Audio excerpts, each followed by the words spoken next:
ಅದ್ ಮಾಡೇ ಮಾಡ್ತಾಳೆ. ದೇವಿ ಅವ್ರ ಶಕ್ತಿ ಇದ್ರೆ ಮಾಡಿಸ್ಕೊತಾಳೆ ಅಂತ ಒಂದು ಬಲವಾದಂತ ಒಂದು ನಂಬಿಕೆ ನಾನು ಎಲ್ಲರ ಹತ್ರ ಹೇಳ್ತಾ ಇದ್ದೆ. ಅದೇ ರೀತಿಯಾದಂತ ಒಂದು ಸಂದರ್ಭ.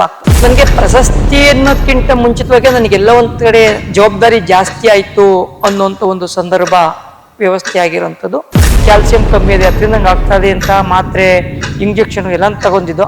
ಆ ದೇವಿಯ ಒಂದು ಪೂಜೆ ಮಾಡುವಂತ ಒಂದು ಸಂದರ್ಭಕ್ಕೆ ನನ್ನ ತೊಡಗಿಸ್ಕೊಂಡ್ಮೇಲೆ ಅದು ತಾನಾಗೆ ತನ್ನ ಕಮ್ಮಿ ಆಗಕ್ಕೆ ಶುರುವಾಗ್ತು. ಅದು ಈ ವೆಲ್ಡಿಂಗ್ ಮಾಡ್ಬೇಕಾದ್ರೆ ಬಂದಂತ ಒಂದು ಸಮಸ್ಯೆ ನಮ್ಮ ಜೀವನದಲ್ಲಿ ಸುವರ್ಣಾಕ್ಷರದಲ್ಲಿ ಬರೆಯುವಂತ ಒಂದು ವಿಚಾರ.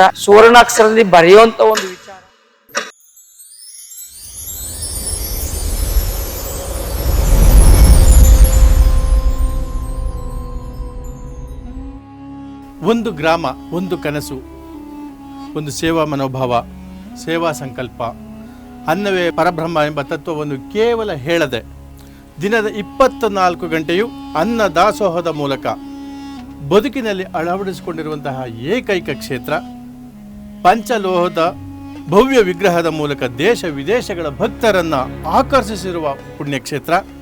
ಈ ಮಹಾನ್ ಸೇವೆಯ ಹಿಂದಿರುವ ಸರಳ ವ್ಯಕ್ತಿತ್ವ, ಸಜ್ಜನಿಕೆ ಮತ್ತು ಸಮರ್ಪಣೆಯ ಪ್ರತೀಕ ಶ್ರೀ ಮಲ್ಲೇಶ್ ಗುರುಜಿ ಇಂದು ನಮ್ಮೊಂದಿಗಿದ್ದಾರೆ. ಶ್ರೀ ಕ್ಷೇತ್ರ ಶ್ರೀ ಚಾಮುಂಡೇಶ್ವರಿ ಬಸವಪ್ಪನವರ ಪುಣ್ಯಕ್ಷೇತ್ರ ಇಂದು ವಿಶ್ವದಾದ್ಯಂತ ಬಹಳಷ್ಟು ಹೆಸರುವಾಸಿಯಾಗಿದೆ.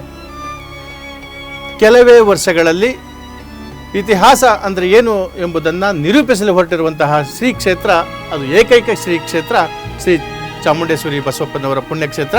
ಅದು ವಿಶೇಷವಾಗಿ ಚನ್ನಪಟ್ಟಣ ತಾಲೂಕಿನ ಅಂದಿನ ರಾಮನಗರ ಮತ್ತು ಇಂದಿನ ಬೆಂಗಳೂರು ದಕ್ಷಿಣ ಜಿಲ್ಲೆಯಲ್ಲಿದೆ.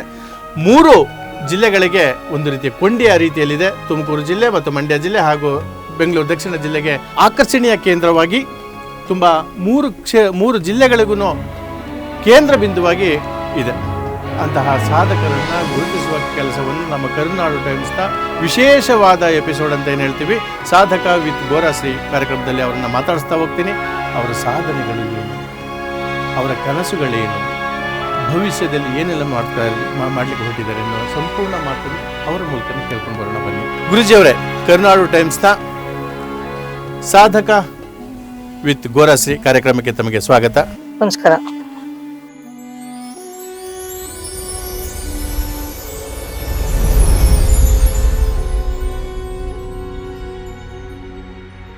ಗುರುಜಿಯವರೇ, ಇಂದು ಸಾವಿರಾರು ಜನರಿಗೆ ಪರಿಚಿತರಾಗಿರುವ ತಾವು ಬಾಲ್ಯದಲ್ಲಿ ಹೇಗಿದ್ರಿ, ಏನು ಕನಸನ್ನ ಕಟ್ಕೊಂಡಿದ್ರಿ? ನಾನು ಬಾಲ್ಯದಲ್ಲಿ ಆಟ ಆಡುವಂತ ಒಂದು ಸಂದರ್ಭ ಇತ್ತು. ನನ್ನ ಬಾಲ್ಯದಲ್ಲಿ ಕನಸಿನ ಒಂದು ವ್ಯವಸ್ಥೆ ಅಂತಂದ್ರೆ, ನಾನು ನಮ್ಮ ತಂದೆ ತಾಯಿನ ಚೆನ್ನಾಗಿ ನೋಡ್ಕೋಬೇಕು, ನಂದೇ ಆದಂತ ಒಂದು ವ್ಯವಸಾಯದಲ್ಲಿ ತೊಡಗಿಸ್ಕೋಬೇಕು ಅನ್ನುವಂಥ ಒಂದು ಉದ್ದೇಶ ಇತ್ತು. ಅದರ ಕಾರಣಾಂತರದಿಂದ ದೇವಿಯ ಒಂದು ಸಾನ್ನಿಧ್ಯದಲ್ಲಿ ಬಂದು ಸೇರುವಂತ ಒಂದು ಸಂದರ್ಭ ಆಯಿತು. ಹಾಗೆ ನಿಮ್ಮ ತಂದೆ ತಾಯಿ ಹಾಗೂ ಕುಟುಂಬದ ಸಂಸ್ಕಾರಗಳು ನಿಮ್ಮಲ್ಲಿ ಎಷ್ಟು ಪ್ರಭಾವವನ್ನು ಬೀರಿದೋ ಈ ವಿಚಾರವಾಗಿ, ಧಾರ್ಮಿಕ ಕ್ಷೇತ್ರದ ವಿಚಾರವಾಗಿ? ನಮ್ಮ ತಂದೆ ತಾಯಿ ಕುಟುಂಬದಲ್ಲಿ ವಿಚಾರ ಹೇಳ್ಬೇಕು ಅಂತಂದ್ರೆ, ಸ್ವಲ್ಪ ಧಾರ್ಮಿಕ ಕ್ಷೇತ್ರಕ್ಕೆ ಬಂದಾಗ ವಿರೋಧನೂ ಬಂತು, ಪರನೂ ಬಂತು. ಆದ್ರೆ ಇವತ್ತಿನ ಒಂದು ಸಂದರ್ಭದಲ್ಲಿ ನಾನೇನು ಧಾರ್ಮಿಕ ಕ್ಷೇತ್ರದಲ್ಲಿ ಒಂದು ಪೂಜಾ ಕೈಂಕರ್ಯಗಳಲ್ಲಿ ತೊಡಗಿಸ್ಕೊಂಡಿದ್ದಾನೋ, ಆದರೆ ಅದಕ್ಕೆ ಸಂಪೂರ್ಣ ಒಂದು ಬೆನ್ನೆಲುಬಾಗಿ ನನ್ನ ಕುಟುಂಬ ಬೆನ್ನೆಲುಬಾಗಿ ನಿಂತ್ಕೊಂಡು ನನ್ನ ಜೊತೆ ಕೈ ಜೋಡಿಸಿರುವಂತ ಒಂದು ವ್ಯವಸ್ಥೆ. ಈ ಆಧ್ಯಾತ್ಮಿಕತೆ ಅನ್ನುವಂಥದ್ದು ಎಲ್ರಿಗೂ ಯಾವಾಗಲೂ ಬರುವಂಥದ್ದಲ್ಲ. ಆ ವಿಚಾರಕ್ಕೆ ಬಂದ್ರೆ, ಈ ಆಧ್ಯಾತ್ಮಿಕತೆ ಅನ್ನುವಂಥದ್ದು ನಿಮಗೆ ಬಾಲ್ಯದಲ್ಲಿ ಏನಾದ್ರು ಬಂದಿತ್ತಾ, ಅಥವಾ ಯಾವ್ದಾದ್ರು ಒಂದು ಘಟನೆ ನಡೆದು ತಾವು ಆಧ್ಯಾತ್ಮಿಕತೆ ಕಡೆ ಹೊರಳಿದ್ರ? ನನಗೆ ಬಾಲ್ಯ ವ್ಯವಸ್ಥೆಯಲ್ಲಿ ಬಂದದಲ್ಲ, ಘಟನೆಯಿಂದ ನಾನು ಧಾರ್ಮಿಕ ಕ್ಷೇತ್ರಕ್ಕೆ ಬಂದಂತ ಒಂದು ಸಂದರ್ಭ. ಏನು ಘಟನೆ ಅದು? ಆ ಧಾರ್ಮಿಕ ಕ್ಷೇತ್ರಕ್ಕೆ ಬರ್ಬೇಕಾದ್ರೆ ನನ್ನ ಕಾಲಿನ ಎಡಗಾಲು ನೋವು ಬರ್ತಿತ್ತು. ನನಗೆ 13-14 ವರ್ಷ ಇದ್ದಂಥ ಸಂದರ್ಭದಲ್ಲಿ, ಅವಾಗ ಆ ಆಟ ಆಡುವಂಥ ಸಂದರ್ಭದಲ್ಲೇ ನನಗೆ ಒಂದು ದೇವಿಯ ಒಂದು ಮೂರ್ತಿ ಸಿಕ್ಕಿತ್ತು. ಆ ಮೂರ್ತಿ ಸಿಕ್ಕಿದಂಥ ಸಂದರ್ಭದಲ್ಲಿ ನನಗೆ ತುಂಬಾ ಕಾಲು ನೋವು ಬರಕ್ಕೆ ಶುರುವಾದ ಮೇಲೆ ನಮ್ಮ ದೊಡ್ಡಪ್ಪ ಒಬ್ರು ಹೋಗೆಲ್ಲೋ ಅಂತ ಕೇಳಿದ ಸಂದರ್ಭದಲ್ಲಿ ಅವರ ಕುಲದೇವಿ ಚಾಮುಂಡೇಶ್ವರಿ ನಾವು ಪೂಜೆ ಮಾಡಬೇಕು, ಅವಾಗೆಲ್ಲ ಸರಿ ಹೋಗ್ತದೆ ಅಂತ ಹೇಳಿದ್ರು. ಅಷ್ಟರೊಳಗಡೆ ಹಾಸ್ಪಿಟ್ಲಲ್ಲೆಲ್ಲ ಹೋಗಿ ತೋರ್ಕೊಂಡ್ಬಂದಿದಂಥ ಸಂದರ್ಭ ಆಗಾಯ್ತು. ಕ್ಯಾಲ್ಸಿಯಂ ಕಮ್ಮಿ ಇದೆ, ಅದರಿಂದ ನಂಗೆ ಆಗ್ತಾ ಇದೆ ಅಂತ ಮಾತ್ರೆ ಇಂಜೆಕ್ಷನ್ ಎಲ್ಲ ತಗೊಂಡಿದ್ದು, ಆದ್ರೂ ಆಗಿರಲಿಲ್ಲ.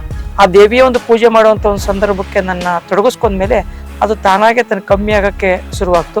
ಅನಂತರ ಒಂದು ನಂಬಿಕೆಯಿಂದ ನಾನು ಒಂದು ಧಾರ್ಮಿಕ ಕ್ಷೇತ್ರದಲ್ಲಿ ಪೂಜೆ ಮಾಡುವಂತ ಒಂದು ಸಂದರ್ಭ ಆಯ್ತು. ಮೂರ್ತಿ ಸಿಕ್ಕಿದಾದ್ರೂ ಎಲ್ಲಿ, ಯಾವ ಮೂರ್ತಿ ಸಿಕ್ತು, ಅದರ ಗಾತ್ರ ಏನಿತ್ತು? ಆ ಮೂರ್ತಿ ಸಿಕ್ಕಿರುವಂತದ್ದು ನಾನು ಆಟ ಆಡೋ ಸಂದರ್ಭದಲ್ಲಿ ಒಂದು ಮರದ ಕೆಳಗಡೆ 2 ಇಂಚ್ ಎತ್ತರ 2 ಇಂಚ್ ಅಗಲ ಇಷ್ಟೇ ಇರುವಂತ ಒಂದು ಮೂರ್ತಿ. ಗಾತ್ರ ಏನು ದೊಡ್ಡದ, ಚಿಕ್ಕದ ಮೂರ್ತಿ, ಒಂದು ಬೆಳ್ಳಿಯ ಮೂರ್ತಿ. ಅದು ಅಂದ್ರೆ ಚಾಮುಂಡೇಶ್ವರಿ ಮೂರ್ತಿನೇ ಅದು ಸಿಕ್ಕಿರೋ ಬೆಳ್ಳಿ ಮೂರ್ತಿ ಅಂತಿರೋದು ಸಿಕ್ಕಿರುವಂತದ್ದು.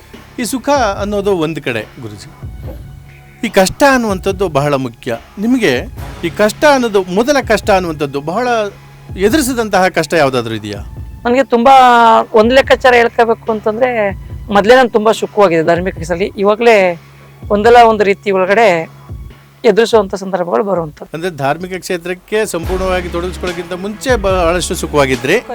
ಈಗ ಒಂದಷ್ಟು ಹಂತ ಹಂತವಾಗಿ ದೊಡ್ಡ ಮಟ್ಟದಲ್ಲಿ ಬೆಳೆದಂತ ಸಂದರ್ಭ ನೀವು ಕಷ್ಟವನ್ನು ಎದುರಿಸ್ತಾ, ಯಾವ ರೀತಿ ಕಷ್ಟವನ್ನು ಎದುರಿಸ್ತಾ ಇದ್ದೀರಿ? ಕಷ್ಟ ಅಂತಂದ್ರೆ ಒಂದಲ್ಲ ಒಂದು ರೀತಿ, ಒಂದು ಭಕ್ತರ ಅನುಕೂಲ, ಯಾಕೆಂದ್ರೆ ಕ್ಷೇತ್ರ ದಿನೇ ದಿನೇ ಬೆಳವಣಿಗೆ ಹೋಗ್ತಾ ಇರುತ್ತದ್ದು. ಭಕ್ತರ ಅನುಕೂಲಕ್ಕಾದಂತ ಒಂದು ಸಂದರ್ಭಗಳ ವ್ಯವಸ್ಥೆ ಮಾಡ್ಕೊಡ್ಬೇಕಾಗಿರುವಂಥದ್ದು.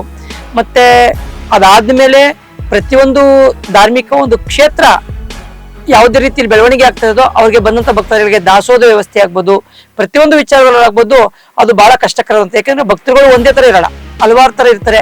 ಅವ್ರಿಗೆ ತಕ್ಕಂತೆ ನಾವು ನಡ್ಕೋ ಹೋಗುವಂತ ಒಂದು ಸಂದರ್ಭ ವ್ಯವಸ್ಥೆಯಾಗಿ ಇರುವಂತ ಒಂದು ಸಂದರ್ಭಕ್ಕೆ ನಡೀತಾ ಇರುವಂತದ್ದು. ಈ ಗೂಡ್ಗೆರೆ ಅನ್ನುವಂಥದ್ದು ಒಂದು ಪುಟ್ಟ ಗ್ರಾಮ, ಅವತ್ತಿನ ಕಾಲಕ್ಕೆ ಒಂದು ಕುಗ್ರಾಮ. ಈ ಕುಗ್ರಾಮದಲ್ಲಿ ಇಂಥದ್ದೊಂದು ಕ್ಷೇತ್ರವನ್ನ ಮಾಡಬೇಕು ಅಂತ ಹೇಗೆ ನಿಮಗೆ ಕನಸು ಬಂತು? ನನ್ನ ಕನಸಿನ ಮನಸ್ಸಿನಲ್ಲೂ ಸುಧಾ ಈ ಕ್ಷೇತ್ರ ಈ ಮಟ್ಟದಲ್ಲಿ ಬೆಳೀತದೆ ಅಂತ ಅನ್ಕೊಂಡಿಲ್ಲ. ಈ ಕುಗ್ರಾಮ ಇವತ್ತು ವಿಶ್ವವಿಖ್ಯಾತಿ ಹೊಂದದೆ ಅಂತ ನನ್ನ ಕನಸಲು ಸುಧಾ ಅನ್ಕೊಂಡಿಲ್ಲ. ಆದ್ರೆ ಇದೆಲ್ಲ ಒಂದು ದೇವಿಯ ಮಹಿಮೆ. ನನ್ನಲ್ಲಿ ಒಂದು ದೇವಿ ಮೂರ್ತಿ ಮಾಡಿಸ್ಬೇಕು ಅಂತ ಅಗೋರಿಗಳು ಹೇಳಿದಂತ ಒಂದು ವಾಕ್ಯಕ್ಕೋಸ್ಕರ ನಾನು ಕಟ್ಟಿಬಿದ್ದಿ 2011ರಲ್ಲಿ ಹೇಳಿದಂತ ಒಂದು ವಾಕ್ಯ ಇವತ್ತು 2021ರಲ್ಲಿ ಆ ದೇವಿ ಮೂರ್ತಿಯನ್ನ ಲೋಕಾರ್ಪಣೆ ಮಾಡಿದಂತ ಸಂದರ್ಭ ಆಯ್ತು. ಅದಾದ್ಮೇಲೆ ಇವತ್ತು ವಿಶ್ವವಿಖ್ಯಾತಿ ಹೊಂದಂತ ಒಂದು ಕುಗ್ರಾಮ ಇವತ್ತು ವಿಶ್ವವಿಖ್ಯಾತಿ ಹೊಂದಿರುವಂತ ಗ್ರಾಮವಾಗದೆ. ಅಂದ್ರೆ ಈ ಆಲೋಚನೆ ನಿಮ್ಗೆ ಒಂದು ದೊಡ್ಡ ವಿಗ್ರಹವನ್ನ ಮಾಡ್ಬೇಕು ಅನ್ನುವಂತ ಆಲೋಚನೆಯನ್ನ ಅಘೋರಿಗಳು ತುಂಬಿದ್ರ? ನನಗೆ ನನ್ನ ವೈಯಕ್ತಿಕವಾಗಿ ತುಂಬುದಲ್ಲ, ಅಘೋರಿಗಳಿಂದ ಬಂದಂತ ಒಂದು ವಾಕ್ಯ ಅದು. ಆ ವಾಕ್ಯದಿಂದ ನನ್ಗೆ ಆಗ್ಬೇಕಾದ್ರೆ ಕಾರಣ ಆಗಿರೋದು. ಅದು ಅವರೇನೋ ಒಂದು ಇತಿಮಿತಿಯಾಗಿ ಇಷ್ಟೇ ಅಂತ ಏನಾರ ಹೇಳಿದ್ರ? ಇದೇ ಗಾತ್ರ ಇರಬೇಕು, ಇಂಥದ್ದೇ ರೀತಿಯಲ್ಲಿ ಆಗ್ಬೇಕು, ಕಲ್ಲಲ್ಲಿ ಆಗ್ಬೇಕು, ಪಂಚಲೋಹದಲ್ಲಿ ಆಗ್ಬೇಕು, ಚಿನ್ನದಲ್ಲಿ ಆಗ್ಬೇಕು, ಕಬ್ಬಿಣದಲ್ಲಿ ಆಗ್ಬೇಕು, ಈ ತರ ಏನಾದ್ರು ಇತ್ತ? ಅವ್ರು ಹೇಳಿದಂತ ಸಂದರ್ಭ ಏನಪ್ಪಾ ಇತ್ತು ಅಂದ್ರೆ ಒಂದು ಮೂರ್ತಿ ಮಾಡಿಸ್ಬೇಕು, 18 ಕೈಗಳಿಂದ ಕೂಡಿದಂತದ ಅಂತ ಹೇಳಿದ್ರು. ಆದ್ರೆ ನಾವು ಮೂರ್ತಿ ಅಂತಂದ್ರೆ ಯಾವ ತರ ಮೂರ್ತಿಲಿ ಮಾಡಿಸ್ಬೇಕು ಅಂತ ಗೊತ್ತಿರಲಿಲ್ಲ. ನಾವು ಕಲ್ಲಲ್ಲಿ ಮಾಡಿಸ್ಬೇಕು ಅಂತ ತುಂಬಾ ಪ್ರಯತ್ನ ಪಟ್ಟು ಕಲ್ಲಲ್ಲಿ ಮಾಡ್ಸಕ್ ಆಗ್ಲಿಲ್ಲ. 2018ರಲ್ಲಿ ಅಘೋರಿಗಳು ಬಂದು ಒಂದು ವಾಕ್ಯ ಹೇಳಿದ್ರು, ನೀವು ಪಂಚಲೋಹದಲ್ಲಿ ಮಾಡಿಸಿ ಯಾಕಾಗಲ್ಲ ಅಂತ ಹೇಳಿದ್ರು. ಆಗ ಅವ್ರೊಂದು ಮಾತು ಹೇಳಿದ್ರು, ಯಾಕೆ ಅಂತ ಕೇಳಿದಾಗ, ಪಂಚಭೂತಗಳು ಎಷ್ಟು ಮುಖ್ಯನೋ ಮಾನವನಿಗೆ ಪಂಚೇಂದ್ರಿಯಗಳಷ್ಟೇ ಮುಖ್ಯ. ಈ ಪಂಚೇಂದ್ರಿಯಗಳ ಒತ್ತಂತ ಈ ಮಾನವನಿಗೆ ಈ ಪಂಚಲೋಹಗಳಿಂದ ಮಾಡಿದಂತ ಒಂದು ದೇವಿಯ ಒಂದು ಮೂರ್ತಿ ಅವಶ್ಯಕತೆ ಇದೆ. ಪಂಚಲೋಹದಲ್ಲಿ ಮಾಡಿಸ್ತೀನಿ ಅಂತ ನೀವು ಸಂಕಲ್ಪ ಮಾಡಿ ಖಂಡಿತ ಆಗ್ತದೆ ಅಂತ ಹೇಳಿದ್ರು. 2018ರಲ್ಲಿ ಅವ್ರು ಕೊಟ್ಟಂತ ಒಂದು ವಾಕ್ಯದ ಪ್ರಕಾರ 2018 ಅಕ್ಟೋಬರ್ ತಿಂಗಳಲ್ಲಿ ನಾವು ಅದಕ್ಕೆ ಕೆಲಸ ಪ್ರಾರಂಭ ಮಾಡೋದು. ಆದ್ರೆ ಅದಾದ ನಂತರ ಕೋವಿಡ್ MRE ಆಗಿ ನಿಂತ್ಕೊತ್ತು ಅಂತ ಸಂದರ್ಭ 2019 ಬಂತು. ಆದ್ರೂ ಬಿಡ್ಲಿಲ್ಲ. ದೇವಿಯ ಒಂದು ಮಹಿಮೆ, ದೇವಿಯ ಒಂದು ಶಕ್ತಿ ಅಂತ ಹೇಳಿದ್ರು ತಪ್ಪಾಗ್ಲಾರ್ದು. 2021 ಆಗಸ್ಟ್ 8ನೇ ತಾರೀಕು ಭಾನುವಾರ ದೇವಿ ಮೂರ್ತಿ ಲೋಕಾರ್ಪಣೆ ಆದಂತ ಒಂದು ಸಂದರ್ಭ ಆಯ್ತು. ಆ ಕುಗ್ರಾಮ ಗೌಡ್ಗೆರೆಯಲ್ಲಿ ನಿಮ್ಮ ಕನಸನ್ನ ಬಿತ್ತಿದಾಗ ಜನಗಳಿಗೆ ಅಥವಾ ನಿಮ್ಮ ಕುಟುಂಬದವರಿಗೆ ನಾನೇನೋ ಒಂದು ದೊಡ್ಡ ಕ್ಷೇತ್ರವನ್ನ ಮಾಡ್ತೀನಿ ಅನ್ನೋ ಕನಸು ನಿಮ್ಮಲ್ಲಿ ಮೊಳತಿದ್ರು ಸಹ ಜನರ ನಿರೀಕ್ಷೆ ಹೇಗಿತ್ತು? ಜನರು ನಿಮ್ಮನ್ನ ಹೇಗೆ ಅದನ್ನ ವಿಶ್ವಾಸವಾಗಿ ತಗೊಂಡ್ರ, ಇವನೇನ್ ಮಾಡ್ತೇನೆ ಆ ತರದ್ ಏನಾದ್ರು? ಜನರ ನಿರೀಕ್ಷೆ ಏನಿತ್ತು ಅಂದ್ರೆ, ಏನ್ ಸುಲಭನೇ ಇದ್ ಮಾಡ್ಬಿಡೋದು, ಹೇಳಕ್ಕೆ ಏನ್ ಸುಲಭ, ಮಾಡ್ತಾರೆ ಇವರು, ಏನು ಹುಸಿ ಖರ್ಚಾಯ್ತದ ಅಂತ ಹೇಳುವಂತ ಒಂದು ವ್ಯವಸ್ಥೆ ಆಗ್ತಾ ಇತ್ತು. ಆದ್ರೆ ಅದು ದೇವಿಯ ಒಂದು ಪವಾಡ ಅಂತ ಹೇಳಿದ್ರು ಒಂದು ತಪ್ಪಾಗ್ಲಾರ್ದು. ಆದ್ರೆ ಆ ಅಂದಂತ ಒಂದು ವ್ಯಕ್ತಿಗಳ ಮುಂದೆಗಡೆ ಇವತ್ತಿಷ್ಟು ದೊಡ್ಡ ಮಟ್ಟದ ಒಂದು ಮೂರ್ತಿಯಾಗಿ ಪರಿಣಮಿಸಿರುವಂತ ಒಂದು ವಿಶೇಷವಾದಂತ ಒಂದು ಕ್ಷೇತ್ರವಾಗಿರುತ್ತದೆ. ಆ ಕ್ಷೇತ್ರವನ್ನ ಮಾಡುವಂತ ಸಂದರ್ಭದಲ್ಲಿ ದೊಡ್ಡ ಮಟ್ಟಿಗೆ ತಗೊಂಡು ಹೋಗ್ಬೇಕು ಅನ್ನುವಂಥ ಸಂದರ್ಭದಲ್ಲಿ ಆ ವಿಗ್ರಹವನ್ನು ದೊಡ್ಡ ಮಟ್ಟದ ವಿಗ್ರಹ ಮಾಡಬೇಕು ಅನ್ನುವಂಥ ಸಂದರ್ಭದಲ್ಲಿ ಎದುರಾದ ಒಂದು ಸವಾಲುಗಳೇನು ನಿಮಗೆ? ಎದುರಾದಂತ ಸವಾಲುಗಳು, ಮೊದಲನೇ ಸವಾಲು ಕೋವಿಡ್ ಬಂದಂತ ಸಂದರ್ಭ. ಕೋವಿಡ್ ಆದ್ಮೇಲೆ ಆಕ್ಸಿಜನ್ ಸಿಗ್ತಿರೋಂಥ ಒಂದು ಸಂದರ್ಭ. ಆಕ್ಸಿಜನ್ ಮೇಲೆ ಲೋಹದ ಬೆಲೆ ಜಾಸ್ತಿ ಆದಂತ ಒಂದು ವ್ಯವಸ್ಥೆ. ಅದಾದ್ಮೇಲೆ ಹಣಕಾಸಿನ ಒಂದು ಮುಗ್ಗಟ್ಟು. ಹಣಕಾಸಿನ ಮುಗ್ಗಟ್ಟಾದ್ಮೇಲೆ ಕೆಲಸಗಾರರ ಒಂದು ಸಮಸ್ಯೆ. ಕೆಲಸಗಾರರ ಸಮಸ್ಯೆ ಆದ್ಮೇಲೆ ವೆಲ್ಡಿಂಗ್ ಮಾಡಕ್ಕೆ ನಮ್ಗೆ ತುಂಬಾ ಸಮಸ್ಯೆ ಆಯ್ತು. ವೆಲ್ಡಿಂಗ್ ಆದ್ಮೇಲೆ ಎತ್ತಿ ನಿಲ್ಸ್ಬೇಕಾದ್ರೆ ತುಂಬಾ ಸಮಸ್ಯೆ ಆಗ್ತು. ಹಿಂಗೆ ಒಂದು ಉದ್ದೇಶ ಏನಪ್ಪಾ ಅಂತಂದ್ರೆ, ಅದು ವೆಲ್ಡಿಂಗ್ ಮಾಡ್ಬೇಕಾದ್ರೆ ಬಂದಂತ ಒಂದು ಸಮಸ್ಯೆ ನಮ್ಮ ಜೀವನದಲ್ಲಿ ಸುವರ್ಣಾಕ್ಷರದಲ್ಲಿ ಬರೆಯುವಂತ ಒಂದು ವಿಚಾರ. ಯಾಕಂದ್ರೆ ಅಷ್ಟು ಸಮಸ್ಯೆಗಳನ್ನ ಒತ್ತಿ ಅಗಲಿಗಳು ಒಂದನೇ ಅದ ವೆಲ್ಡಿಂಗ್ ಮಾಡಿ ನಿಲ್ಸುವಂತ ಒಂದು ಸಂದರ್ಭ ಆದದ್ದು. ಈ ಜನರ ನಿರೀಕ್ಷೆಗಳು ನಿಮ್ ಕೈಲಿ ಈಡೇರಿಸಕ್ ಆಗೋದೇ ಇಲ್ಲ. ಮತ್ತೆ ಆ ದೊಡ್ಡ ವಿಗ್ರಹವನ್ನ ನಾವು ಮಾಡ್ಬೇಕು ಅನ್ನುವಂತ ಸಂದರ್ಭದಲ್ಲಿ ನನ್ ಕೈಲಿ ಇದಾಗೋದೇ ಇಲ್ವೇನೋ ಅನ್ನುವಂತ ಪರಿಸ್ಥಿತಿ ಯಾವಾಗ್ಲಾದ್ರು ನಿಮ್ ಕಾಡ್ತಾ ನಿರ್ಮಾಣ ಆಯ್ತಾ? ನನಗೆ ನಿರ್ಮಾಣ ಆಯ್ತು. ಯಾಕೆ ಅಂತಂದ್ರೆ, ಕೆಲಸ ಮಾಡುವಂತ ಸಂದರ್ಭದಲ್ಲಿ ಕ್ಯಾಸ್ಟಿಂಗ್ ಮಾಡುವಂತ ಸಂದರ್ಭದಲ್ಲಿ ನಾವು ಅನ್ಕೊಂಡಿದಂತ ಒಂದ್ ಬಜೆಟ್ ಅಲ್ಲ, ಆದಂತ ಒಂದ್ ಬಜೆಟ್ ಆಗ್ತು. ಆ ಸಂದರ್ಭಕ್ಕೆ ಏನಾಗ್ತು ಅಂತಂದ್ರೆ, ಒಂದಷ್ಟು ಜನ ನನಗೆ ಕೈಗೂಡಿಸಿದ್ರು. ಆಗಲ್ಲ ಅಂತ ಸಂದರ್ಭದಲ್ಲಿ ಆದ್ರೆ ಒಂದು ದೇವಿಯ ಒಂದು ಸಂಕಲ್ಪ ತೊಟ್ಟಿ ಇಟ್ಟಿದೆ. ಏನೇ ಆದ್ರೂ ಆಗಸ್ಟ್ 8ನೇ ತಾರೀಕು ಭಾನುವಾರ 2021 ಇಸ್ವಿ ಲೋಕಾರ್ಪಣೆ ಮಾಡ್ಲೇಬೇಕು ಅಂತ ಒಂದು ಸಂದರ್ಭವನ್ನು ನನ್ನ ಮನಸ್ಸಿನಲ್ಲಿ ಸಂಕಲ್ಪ ಮಾಡ್ಕೊಂಡಿದ್ದೆ. ಎಷ್ಟೋ ಜನ ಆಗಸ್ಟ್ 8ನೇ ತಾರೀಕು ಆಗೋಯ್ತದ ಅಂತ ಹೇಳ್ತಾ ಇದ್ರು. ಯಾವುದೇ ಕಾರಣಕ್ಕೂ ಅದು ಆಗಲ್ಲ, ಅದ್ ಮಾಡೇ ಮಾಡ್ತಾಳೆ. ದೇವಿ ಅವ್ರ ಶಕ್ತಿ ಇದ್ರೆ ಮಾಡಿಸ್ಕೊತಾಳೆ ಅಂತ ಒಂದು ಬಲವಾದಂತ ಒಂದು ನಂಬಿಕೆ ನಾನು ಎಲ್ಲರ ಹತ್ರನೂ ಹೇಳ್ತಾ ಇದ್ದೆ. ಅದೇ ರೀತಿಯಾದಂತ ಒಂದು ಸಂದರ್ಭ ಆಗ್ತದೆ. ಅಷ್ಟೊಂದು ಸವಾಲುಗಳನ್ನು ಎದುರಿಸ್ಕೊಂಡು ಕ್ಯಾಸ್ಟಿಂಗ್ ಇರ್ಬೋದು, ನಿಮಗೆ ಬೇಕಾದಂಥ ಸಲಕರಣೆಗಳಿರ್ಬೋದು, ಜನರ ತಿರಸ್ಕಾರ ಭಾವನೆ ಇರ್ಬೋದು, ಇವೆಲ್ಲವನ್ನು ಗಮನದಲ್ಲಿಟ್ಕೊಳ್ಳೋದ್ರ ಜೊತೆಗೆ ತಾಯಿಯ ಒಂದು ಆಶೀರ್ವಾದ ಮತ್ತು ಅಘೋರಿಗಳ ಪದ ಬಳಕೆ ನಿಮ್ಮನ್ನ ಒಂದು ಹಂತಕ್ಕೆ ಕರ್ಕೊಂಡು ಹೋಗ್ತದೆ ಹೇಳ್ತೀರಿ. ಇದೇ ಸಂದರ್ಭದಲ್ಲಿ ಈ ಕಲ್ಪನೆ ನಿಮ್ಗಿತ್ತ, ಹೇಗೆ ಹುಡ್ತು ಆ ಕಲ್ಪನೆ? ನಾನು ಇಂಥ ವಿಗ್ರಹನೇ ಮಾಡಬೇಕು, ಇಷ್ಟು ಎತ್ತರ ಇರಬೇಕು, ಇಷ್ಟು ಗಾತ್ರ ಇರಬೇಕು, ಇಷ್ಟು ಕೈಗಳಿರಬೇಕು, ಇಂಥ ಆಯುಧಗಳಿರ್ಬೇಕು ಅನ್ನುವಂಥ ಕಲ್ಪನೆ ನಿಮ್ಗೆ ಹೇಗೆ ಹುಡ್ತು? ನನಗೆ ಕಲ್ಪನೆ ನನ್ನಲ್ಲಿ ಹುಟ್ಟಿದಂತ ಸಂದರ್ಭ ಅಲ್ಲ. ಅಘೋರಿಗಳು ಹೇಳಿದಂಥದ್ದು ಏನಷ್ಟು 18 ಭುಜಗಳ ನಾವು ಸೌಮ್ಯ ರೂಪಿನ ಒಂದು ಸಿಂಹವಾಹಿನಿ ರೂಢಿಯಾದಂತ ಒಂದು ಮೂರ್ತಿ ನೀವು ಮಾಡಬೇಕು ಅಂತ ಹೇಳಿದಾಗ, ಆಗ ನಾವು ಶಿಲ್ಪಿಗಳ ಹತ್ರ ನಾವು ಸ್ಕೆಚ್ ಹಾಕ್ತೋ, ಅವರು ಡ್ರಾಯಿಂಗ್ ಕೂಡ ಕೇಳಿದಾಗ ಕಲ್ಲಲ್ಲಿ ಮಾಡಿಸ್ಬೇಕು ಅಂತ ಪ್ರಯತ್ನ ಪಟ್ಟಾಗ ಆಗ ಅದು ಆಗದಂತ ಸಂದರ್ಭದಲ್ಲಿ ಆ ಡ್ರಾಯಿಂಗ್ ಅಲ್ಲಿ ಎಷ್ಟು ಜನ ಕೊಡ್ತಾ ಹೋದ್ರು, ಅದು ನಮ್ಮಲ್ಲಿ ದೇವಿ ಹೆಂಗೆ ಮನಸ್ಥಿತಿಯನ್ನ ನನಗೆ ಬದಲಾವಣೆ ಕೊಟ್ಟರು, ಯಾವ್ಯಾವ ಚೇಂಜ್ ಮಾಡ್ಬೇಕು, ಯಾವ ರೀತಿ ಮಾಡ್ಬೇಕು ಅನ್ನೋದ ಆ ರೀತಿ ಬದಲಾವಣೆ ಮಾಡ್ಕೊಂಡು ಕೊನೆ ಹಂತದಲ್ಲಿ 2021 ಆಗಸ್ಟ್ 8ನೇ ತಾರೀಕಿಗೆ ಬದಲಾವಣೆ ಆದಂತ ಸಂದರ್ಭ ಆಯ್ತು. ಈ ಸಂದರ್ಭದಲ್ಲಿ ಮಾನವ ಕೆಲಸಗಳೇನಿದೆ ಅದನ್ನೆಲ್ಲ ಅವ್ರು ಮಾಡ್ತಾ ಬಂದರು. ಇನ್ನು ಯಾಂತ್ರಿಕವಾಗಿ ಏನೆಲ್ಲ ಕೆಲಸ ಮಾಡಬೇಕಾಗಿತ್ತು ಅದನ್ನು ಮಾಡ್ತಾಯಿದ್ರು. ಆದರೆ ಆರ್ಥಿಕತೆ ಮತ್ತು ತಾಂತ್ರಿಕತೆ ಇದಕ್ಕೆ ಬಹಳ ಮುಖ್ಯ. ನೈಪುಣ್ಯತೆಯನ್ನು ಸಾಧಿಸಿರುವಂಥವ್ರು ಬೇಕು ಇದಕ್ಕೆ. ಆರ್ಥಿಕತೆ ಮತ್ತು ತಾಂತ್ರಿಕತೆಗೆ ಏನಾದರೂ ನಿಮಗೆ ಸವಾಲುಗಳು ಬಂದುವಾ? ತುಂಬಾ ಸವಾಲುಗಳು ಬಂದು, ಆರ್ಥಿಕತೆಯಲ್ಲಿ ತುಂಬಾ ಸಮಸ್ಯೆ ಬಂದಂತ ಒಂದು ವ್ಯವಸ್ಥೆ ಇತ್ತು. ಆಗ ಒಂದು ಕೆಲವೊಂದಷ್ಟು ಕ್ಷೇತ್ರದ ಭಕ್ತರು ಜೊತೆಗೂಡಿ ಕೈಗೂಡಿಸಿ, ಮತ್ತೆ ಭಕ್ತರ ಸಮೂಹ ಮತ್ತೆ ಆ ಕ್ಷೇತ್ರದ ಸುತ್ತಮುತ್ತಲಿನ ಗ್ರಾಮಸ್ಥರು ಕೈಗೂಡಿಸಿದ್ರು. ಹೇಗಪ್ಪ ಕೈಗೂಡಿಸಿದ್ರು ಅಂದ್ರೆ, ಅವರ ಮನೆಯಲ್ಲಿ ಬೇಡವಾದಂತ ಹಳೆ ಹಿತ್ತಾಳೆ, ತಾಮ್ರ, ಕಬ್ಬಿಣದ ವಸ್ತುಗಳನ್ನ ಕ್ಷೇತ್ರಕ್ಕೆ ಕೊಡುವಂತ ಒಂದು ವ್ಯವಸ್ಥೆ ಆಯ್ತು. ಅದು ಸ್ವಲ್ಪ ನಮ್ಗೆ ಉಸಿರಾಡುವಂತ ಸಂದರ್ಭ ಆಗ್ತು. ಅನಂತರಕ್ಕೆ ಹಣಕಾಸಿನ ವಿಚಾರದಲ್ಲಿ ನಮ್ಮ ಕ್ಷೇತ್ರದ ಭಕ್ತರು ಒಂದಷ್ಟು ಜನ ಇದ್ರು, ಅವರೆಲ್ಲ ಸೇರಿ ಒಂದಷ್ಟು ವ್ಯವಸ್ಥೆ ಮಾಡುವಂತ ಸಂದರ್ಭ ಆಯ್ತು. ಅದೆಲ್ಲ ಒಂದೊಂದೇ ಹಂತದಲ್ಲಿ ನಡ್ಕೋದಂತ ಒಂದು ಸಂದರ್ಭ ಆಗಿದೆ. ನೀವು ಆರಂಭ ಮಾಡೋದ ಒಂದ್ ಕಡೆ ಇಟ್ಬಿಡಿ, ಏನೋ ಒಂದು ಪುಳಕ ಆಗ್ತಾ ಇತ್ತು, ಉದ್ಘಾಟನೆದ ಬಿಟ್ಬಿಡಿ, ಖುಷಿ ಆಗಿರ್ಬೋದು. ಇವೆರಡರ ನಡುವೆ ಒಂದು ಗ್ಯಾಪ್ ಇರುತ್ತೆ. ಆ ವಿಗ್ರಹನ ತಂದು ನಿಲ್ಲಿಸ್ತೀರಿ, ಸೊ ದಿಸ್ ಇಸ್ ಕಂಪ್ಲೀಟೆಡ್, ಈ ವಿಗ್ರಹ ಕಂಪ್ಲೀಟ್ ಆಯಿತು ಅನ್ನುವಂಥ ಭಾವನೆ. ಆ ಭಾವನೆ ಆ ಖುಷಿಯ ಕ್ಷಣ ನೆನ್ಸ್ಕೊಳಕ್ಕಾಗುತ್ತ ತಾವು? ಅವತ್ತು ಖುಷಿಯ ಕ್ಷಣ ನೆನ್ಸ್ಕೋಬೇಕು ಅಂತಂದ್ರೆ, ಕೋವಿಡ್ ಅಂತ ಸಂದರ್ಭ, 400 ಜನ ನಮ್ಗೆ ಪರ್ಮಿಷನ್ ಇದ್ದಂತ ಸಂದರ್ಭ. ಆದ್ರೆ ಆ ಸಂದರ್ಭದಲ್ಲಿ ನನ್ನ ಕಾಲು ಯಾವ ಮಟ್ಟ ಇತ್ತು ಅಂತಂದ್ರೆ, 2 ಕಾಲು ಕೆಳಗಡೆ ನನ್ನ ಪಾದ ಇಡಕ್ ಆಗ್ತಿರಲ್ಲ, ಊತ ಬಂದಿತ್ತು. ನಾನು ಇಬ್ರು ಆ ಕಡೆ ಈ ಕಡೆ ಹೆಗ್ಲಿ ಮೇಲೆ ಕೈ ಮಡಿಕೊಂಡು ನಡೆಯುವಂತ ಸಂದರ್ಭ ಇತ್ತು. ಅವತ್ತು ಆ ದೇವಿಯ ಹಿಂಬದಿಯಲ್ಲಿ ನಾನು ಕುಂತಿದೆ. 2021 ಆಗಸ್ಟ್ 8ನೇ ತಾರೀಕು ಭಾನುವಾರ, ಅವತ್ತು ಭೀಮನ ಅಮಾವಾಸ್ಯೆ ಇತ್ತು. ಕುಂತಿರ್ಬೇಕಾದ್ರೆ ಆ ಭಕ್ತರುಗಳು ಹೇಳ್ತಾ ಇದ್ದಂತ ಒಂದು ವಾಕ್ಯ ಇತ್ತಲ್ಲ, ಅದು ಎಷ್ಟು ಇತ್ತು ಅಂದ್ರೆ, ಅದು ಆನಂದದ ಒಂದು ಬಾಷ್ಪವಾಗಿ ಹರಿಯುವಂತ ಸಂದರ್ಭ ಇತ್ತು. ಆದ್ರೆ ಒಂದು ಖುಷಿ ಏನಪ್ಪಾ ಅಂತಂದ್ರೆ, ಅಷ್ಟು ಕಾಲು ಊತ ಇದ್ರು, ನಡೆಯಕ್ಕಾಗದಂತ ಸಂದರ್ಭ ಇದ್ರೂ ಸುಧಾ ನನಗೆ ಆರಾಮಾಗೆ ಆ ಒಂದು ಖುಷಿ, ಆ ನೋವು ಕಾಣಿಸ್ತಾ ಇರಲಿಲ್ಲ, ಏನು ಕಾಣಿಸ್ತಾ ಇರಲಿಲ್ಲ, ಅಷ್ಟು ಆನಂದ ಬಾಷ್ಪ ಆಗುವಂತ ಒಂದು ಸಂದರ್ಭ ಇತ್ತು. ಬಹಳಷ್ಟು ನಾನು ಸಾಧಿಸಿದ್ದೀನಿ, ನನಗೆ ಖುಷಿ ಆಗ್ತಾ ಇದೆ. ಜನರ ನಿರೀಕ್ಷೆ ತಿರಸ್ಕಾರ ಇದ್ರೂ ಅವ್ರನ್ನ ನಿರೀಕ್ಷೆನ ಹುಸಿಗೊಳಿಸ್ಲಿಲ್ಲ, ನನಗೆ ಆನಂದ ಬಾಷ್ಪ ಬರುವಷ್ಟು ನಿಮ್ಗೆ ಖುಷಿ ಆಗಿದೆ ಅಂತ. ಯಾಕೆಂದ್ರೆ ಅಲ್ಲಿ ನನಗೆ ಇದ್ದದೇನು ಒಂದೇ ಒಂದು ಟಾಸ್ಕ್ ಇದ್ದದ್ದು, ಆಗಸ್ಟ್ 8ನೇ ತಾರೀಕು ಮಾಡ್ತಾರ ಇವರು ಅನ್ನೋದು ಎಲ್ಲರದ್ದು ಯಕ್ಷ ಪ್ರಶ್ನೆ ಆಗಿತ್ತು. ಆಗಸ್ಟ್ 8ನೇ ತಾರೀಕು ನಿಲ್ತದ ಮೂರ್ತಿ? ಆಗಲ್ಲ, ಸುಮ್ನೆ ಇವರು ಏನೋ ಕತೆ ಕಟ್ತಾವ್ರೆ ಅನ್ನೋ ಒಂದು ಸಂದರ್ಭ ಆಗೋಗಿತ್ತು. ಆದ್ರೆ ಆ ಕತೆಗೆ ನೈಜ ಘಟನೆಯಾಗಿ ನಿಲ್ತಲ್ಲ, ಅದು ಮೇನ್ ಮುಖ್ಯವಾದಂತ ಒಂದು ನನಗೆ ಸಂದರ್ಭ ಆದದ್ದು ಬಂತು. ವಿಗ್ರಹ ಬಹುದೊಡ್ಡದಾಗಿ ತುಂಬ ಸುಂದರವಾಗಿ, ಬಹುತೇಕ ಚಾಮುಂಡೇಶ್ವರಿ ಅಂದರೆ ಬಹುತೇಕರಲ್ಲಿ ಅದೊಂದು ತ್ರಿಶೂಲ, ಒಂದು ಕೋಪದ ಮುಖ ಭಾವನೆ ಇರುವಂಥದ್ದು. ನೀವು ಅಲ್ಲಿ ಸೃಷ್ಟಿಸಿರುವಂಥದ್ದು ಚಾಮುಂಡೇಶ್ವರಿ ದೇವಿಯ ವಿಗ್ರಹ ನಗುಮೊಗದ, ಬಹಳ ಸುಂದರವಾದ ನಗುಮೊಗದ. ಆಯುಧಗಳೇನೇ ಇರಲಿ, 18 ಭುಜಗಳಲ್ಲೂ 18 ರೀತಿಯ ಒಂದು ಆಶೀರ್ವಾದ ಸೇರಿದಂತೆ 18 ರೀತಿಯ ಆಯುಧಗಳಿದ್ರೂ ಆ ನಗುಮೊಗ ಇದೆಯಲ್ಲ, ಅದು ಎಲ್ಲರನ್ನ ಸೆಳೆಯುವಂಥದ್ದು.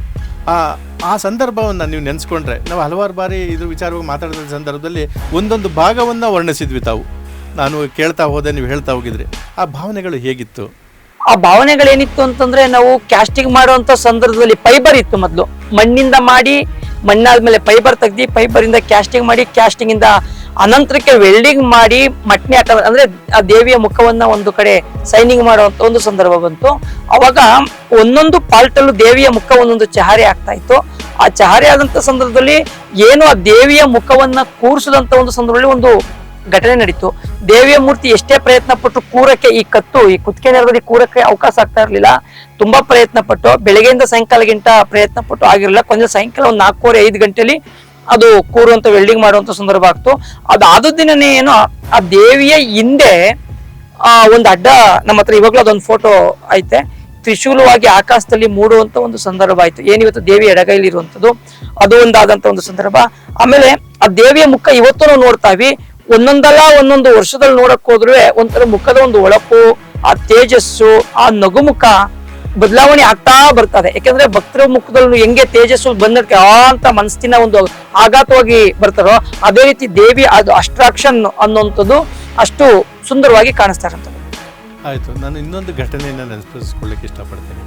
ಆರಂಭ ಹಂತ ಸೊಂಟದ ತನಕ ತಾಯಿ ವಿಗ್ರಹವನ್ನು ಸೊಂಟದ ತನಕ ತಾವು ನಿರ್ಮಾಣ ಮಾಡಿ ಮೊದಲನೇ ಭಾಗ ನಿಲ್ಲಿಸಿದಾಗ ಆ ಖುಷಿ ಹೇಗಿತ್ತು. ಇನ್ನು ಉಳಿದ ಇನ್ನು 55-60% ವಿಗ್ರಹ ನಿಲ್ಲಬೇಕಾಗಿತ್ತು. ಆ ಸಂದರ್ಭನ ನೆನೆಸ್ಕೊಳ್ಳಿಕ್ಕಾಗುತ್ತಾ ತಾವು? ಆ ಸಂದರ್ಭ ನೆನೆಸ್ಕೋಬೇಕು ಅಂತಂದ್ರೆ ಮೊದಲು ಮಂಡಿಗಿಂತ ಒಂದು ಮಾಡಿಸ್ತೋ, ಮಂಡಿ ಆದ್ಮೇಲೆ ಮತ್ತೆ ಸೊಂಟಕ್ಕೆ ನಿಲ್ಲಿಸ್ತೋ, ಸೊಂಟ ಆದ್ಮೇಲೆ ಸ್ವಲ್ಪ ನಮ್ಗೆ ಹಣಕಾಸಿನ ಸಮಸ್ಯೆ ಕಾಡಲಿಕ್ಕೆ ಸೃಷ್ಟಿಯಾಯಿತು. ಆ ಸಂದರ್ಭದಲ್ಲಿ ಆ ಸಮಸ್ಯೆ ಹೇಳಲಿಕ್ಕೆ ತಿರ್ಲರಿತು. ಯಾವ್ದೆಲ್ಲಾ ರೀತಿಯಲ್ಲಿ ಮಾಡ್ಬೇಕು, ಏನೆಲ್ಲಾ ಮಾಡ್ಬೇಕು ಎಲ್ಲಾನು ಮಾಡ್ಕೊಬಂದು. ಆದ್ರ ಅನಂತರ ಯಾಕೆಂದ್ರೆ ಕೋವಿಡ್ ಲಾಕ್ಡೌನ್ ನಲ್ಲಿ ಹೆಂಗಿತ್ತು ಅನ್ನೋದು ಎಲ್ರಿಗೂ ಸಮಾಜಕ್ಕೆ ಗೊತ್ತಿರುತ್ತೆ, ಇಡೀ ದೇಶ ಇಡೀ ಪ್ರಪಂಚಕ್ಕೆ ಗೊತ್ತಿದಂತ ಒಂದು ಸಂದರ್ಭ. ಎಷ್ಟೋ ದೇವಸ್ಥಾನಗಳಿಗೆ ಗುಡಿಗಳಲ್ಲಿ ದೀಪ ಇಲ್ಲದೇನೆ, ಪೂಜೆ ಪುರಸ್ಕಾರ ಇಲ್ಲದೇನೆ ಬಾಕ್ಲಾಗ್ತಂತ ಒಂದು ಸಂದರ್ಭ ಆಗಿತ್ತು. ನೈವೇದ್ಯ ಇಲ್ಲದೇನೆ ಪೂಜೆ ಮಾಡುವಂತ ಸಂದರ್ಭ ಆಗಿತ್ತು. ಆತರ ಇದ್ದಂತ ಒಂದು ಸಂದರ್ಭದಲ್ಲಿ ಯಾವ ಶಕ್ತಿನೋ ಯಾವ ರೀತಿಲಿ ಬಂತು ಅನ್ನೋದು ಗೊತ್ತಿಲ್ಲ. ಮಾಡ್ತಾ ಮಾಡ್ತಾ ಮಾಡ್ತಾ ಮಾಡ್ತಾ ನಮ್ಮಲ್ಲಿ ಇದ್ದದಷ್ಟು 300 ಚಿಲ್ಲರೆ ಇದ್ದಂತ ಒಂದು kg ಲೋಹ 600 ಚಿಲ್ಲರೆಗೆ ಬಂತು. 600 ಚಿಲ್ಲರೆಗೆ ಬಂದಾಗ 1:1 ಡಬಲ್ ಆಗ್ತು. ಆ ಡಬಲ್ ಆದಂತ ಒಂದು ಸಂದರ್ಭದಲ್ಲಿ ಮತ್ತೆ ಹಣಕಾಸಿನ ತುಟ್ಟಿ ಜಾಸ್ತಿ ಆಗಲಿಕ್ಕೆ ಶುರುವಾಗ್ತು. ಆದ್ರೆ ಅದೆಲ್ಲ ಒಂದು ದೇವಿಯ ಒಂದು ಶಕ್ತಿ, ದೇವಿಯ ಒಂದು ಮಹಿಮೆ ನಡ್ಕೊ ಹೋಗ್ತು. ಅನಂತರದಲ್ಲಿ ಅದು ಎತ್ತಿ ನಿಲ್ಲಿಸ್ಬೇಕಾದ್ರೆ ಒಂದು ಸಮಸ್ಯೆ ಆಗ್ತು. ಆಗ ಒಂದು ದೊಡ್ಡ ಕ್ರೈನ್ಗಳ 3 ಕ್ರೈನ್ಗಳನ್ನ ತರಿಸಿ ನಿಲ್ಲಿಸ್ತಂತ ಒಂದು ಸಂದರ್ಭ. ವಿಗ್ರಹ ಬಂತು, ವಿಗ್ರಹ ಸಂಪೂರ್ಣ ಆಯಿತು, ವಿಶ್ವಾದ್ಯಂತ ಪ್ರಸಿದ್ಧಿ ಆಯಿತು. ಈ ಪ್ರಸಿದ್ಧಿಯ ಜೊತೆಗೆ ಹಲವಾರು ಪ್ರಶಸ್ತಿಗಳು ಹುಡಿಕೊಂಡು ಬಂದು, ವಿಶ್ವವಿಖ್ಯಾತವಾಗುವಂಥ ಪ್ರಶಸ್ತಿಗಳು ಹುಡಿಕೊಂಡು ಬಂದು, ಆ ಪ್ರಶಸ್ತಿ ಬಂದಾಗ ನಿಮ್ಮ ಸಂತೋಷ ಎಷ್ಟು ದುಪ್ಪಟ್ಟಾಯಿತು? ಏನು ಅನ್ನಿಸ್ತು ನಿಮಗೆ? ನನಗೆ ಪ್ರಶಸ್ತಿ ಅನ್ನೋದಕ್ಕಿಂತ ಮುಂಚಿತವಾಗಿ ನನಗೆಲ್ಲ ಒಂದ್ ಕಡೆ ಜವಾಬ್ದಾರಿ ಜಾಸ್ತಿ ಆಯ್ತು ಅನ್ನೋಂಥ ಒಂದು ಸಂದರ್ಭ ವ್ಯವಸ್ಥೆ ಆಗಿರುವಂಥದ್ದು. ಆದ್ರೆ ತುಂಬಾ ಸಮಾಜ ನನ್ನ ಮೇಲೆ ತುಂಬಾ ಜವಾಬ್ದಾರಿನ ಹೊರಿಸ್ತಾ ಇದೆ ಅನ್ನುವಂತ ಒಂದು ನನ್ನ ಅನಿಸಿಕೆ ಆಗಿದೆ.